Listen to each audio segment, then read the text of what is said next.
jenang abang putih. Lek nangge kae ngampirne neton utawa among-among lur, kae enek wujud jenang abang putih.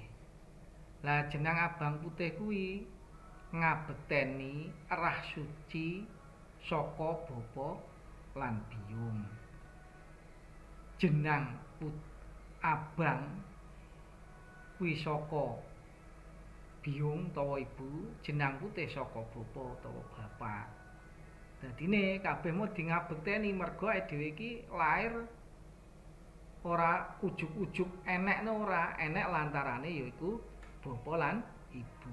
Mula dulur-dulur kabeh kuwi ya kudu ngerti lek wong Jawa kae gawe sesuatu kuwi ada maknanya semua, enek maksude kaya jenang abang putih kuwi mau sing dijelasne Abah Guru Jawi ya kuwi ya mengku piwulang ben dhewe iki ngerti lek dhewe iki asale lantarane tegese sing dadi lantaran bapa lan ibu. Mulane aja sampe wani karo bapa lan ibu, tegese piye bektiya marang bapa lan ibu kuwi cara anu pertapane awake dhewe.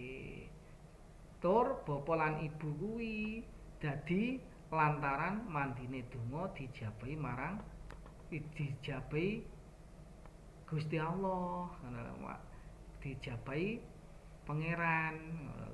Mula wong Jawa ngenekne wujud jenang abang putih kanggo bekteni.